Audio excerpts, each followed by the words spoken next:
यह एक शक्तिशाली मकड़ी है जो कवच को तोड़ सकती है। फिर उसका मालिक कवच उतार देता है। वह आदमी एक जादूगर है। जब वह बच जाता है तो मकड़ी भी। वह आदमी के शरीर में लौट आया। जल्दी ही पुलिस को पता चला कि वह भागने वाला है।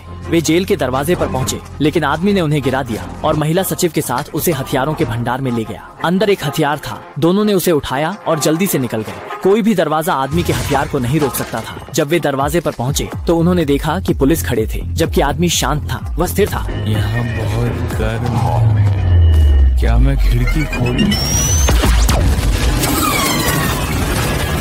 ये सोचना भी नहीं था कि आदमी ने अपनी सचिव को बलिदान किया।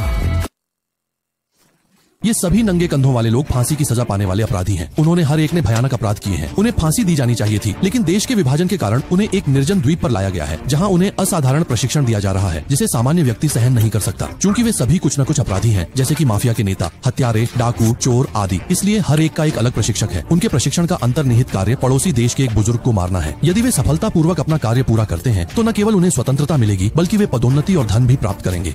81 फांसी के अपराधियों की इस टुकड़ी का नाम 684 विशेष बल है। उन्हें हर दिन केवल प्रशिक्षण करना होता है, लेकिन प्रशिक्षण की प्रक्रिया सामान्य सैनिकों से पूरी तरह से परे है। उनकी अनिवार्य कक्षाओं में से एक है पिटाई। उन्हें हर दिन 2 घंटे से अधिक समय तक पीटा जाता है और विभिन्न जालों का सामना करना पड़ता है। जब वे पकड़े जाते हैं तो उन्हें फिर से पीटा जाता है। इसलिए हर किसी के शरीर पर चोटों के निशान हैं। लेकिन मिशन को पूरा करने के लिए, कैदियों से नायकों में बदलने के लिए वे हर तरह की यातनाओं और पिटाई को सहन करते हैं। प्रशिक्षक उन पर दया नहीं करते, क्योंकि यदि वे दुर्भाग्यवश पकड़े जाते हैं तो उनका सामना इससे भी अधिक क्रूरता से होगा। यदि उनका प्रशिक्षण अच्छा नहीं है तो उन्हें प्रशिक्षित करने वाले प्रशिक्षक को भी दंडित किया जाएगा, ताकि उनके मिशन में विफलता न हो। कैदियों ने रोजाना वर्कआउट करते हुए नहीं सोचा था कि गर्म मौसम में अचानक बर्फ गिरने लगेगी। एक आदमी ने ऊपर देखा और देखा कि हल्की बर्फ अचानक भारी बर्फ में बदल गई। जब सभी लोग हैरान थे, तब जेल की दीवारें पिघलने लगी। कैदी ने जिज्ञासा से देखा और पाया कि 10 मीटर की दूरी पर दीवारें प्रकाश की गति से पिघल रही थी। उन्होंने भागने की योजना बनाई, लेकिन अचानक छिद्र से लावा फूट पड़ा और जेल के अंदर फैलने लगा। कैदी डरकर भागने लगे। खूब वाले ने सूचना प्राप्त करते ही मौके पर पहुंच गए। उन्होंने सोचा कि कोई भागने की कोशिश कर रहा है, लेकिन उपस्थित लोगों की गिनती करने पर पाया कि कोई भी गायब नहीं था।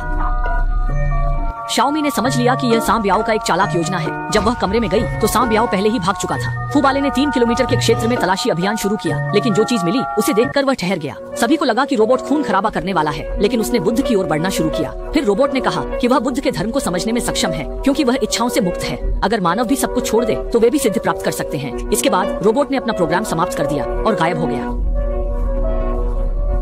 भिक्षु यह देखकर घुटने के बल गिर गए। वहीं दूसरी ओर एक छोटी लड़की ने अपने पिता की गेंद को तोड़ दिया था, इसलिए उसने ऑनलाइन एक नया खरीदने की योजना बनाई। सुरक्षा कर्मी ने डरते हुए देखा कि एक यात्री के बैग में 2 बम छिपे हुए थे।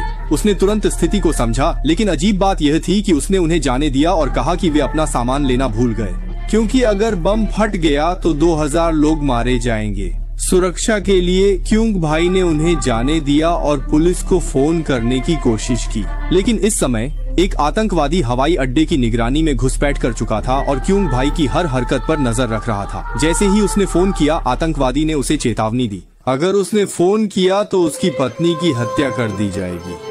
क्यूंग भाई ने फोन काट दिया, लेकिन आतंकवादी बम के साथ विमान में चढ़ने वाला था। स्थिति इतनी गंभीर थी कि क्यूंग भाई ने महत्वपूर्ण जानकारी को बोर्डिंग पास पर लिखा। उसने इसे सुरक्षा कर्मियों को सौंप दिया। लाओ हेक ने स्थिति की गंभीरता को समझा। वह जल्दी से अपने वरिष्ठों को रिपोर्ट देने की तैयारी कर रहा था, लेकिन लाओ हेक एक अजनबी से टकरा गया और अचानक मर गया। आदमी को नंगा करके बिस्तर से बांध दिया गया। फिर एक सिरिंज से एक नीला तरल धीरे धीरे उसके शरीर में इंजेक्ट किया गया।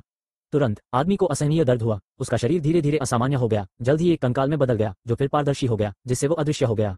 हालांकि अत्यधिक परिश्रम के कारण कियांग जी कोमा में पड़ गया। गोरी महिला ने धीरे से कियांग जी के शरीर को सहलाया और उससे एक नीला विद्युत प्रवाह भी निकला। उस रात दामेई रात की ड्यूटी पर थी। अदृश्य कियांग जी की हर हरकत पर नजर रख रही थी। दामेई अभी झपकी ही ले रही थी कि ड्यूटी रूम में गुदा अपने आप खुल गया। एक अदृश्य हाथ ने फिर दामेई के बालों को छेड़ा और धीरे से उसके कपड़े खोल दिए। दामेई ने फिर सुरक्षा कैमरा चेक किया और पाया कि कियांग गे बिस्तर पर नहीं था। वो उसे फिर से देखने के लिए मुड़ी। उसी समय कियांग गे बिस्तर पर वापस आ गया। अगली सुबह दामेई ने अपने सहकर्मियों को कियांग गे की हरकत के बारे में बताया। कियांग गे की पूर्व प्रेमिका होने के नाते जिन्फा जी को विश्वास नहीं था कि वह ऐसा कुछ करेगा। दाशान ने कियांग गे से बात करने की योजना बनाई, लेकिन दामेई ने उसे रोक दिया, क्योंकि कियांग गे इस प्रयोग के लिए समूह का नेता था। उसे अपमानित करना सभी के लिए बुरा होगा और उन्हें स्टाफ से बाहर भी निकाला जा सकता था। इसलिए दामेई केवल अपने गुस्से को निगल सकती थी। उस दिन हेई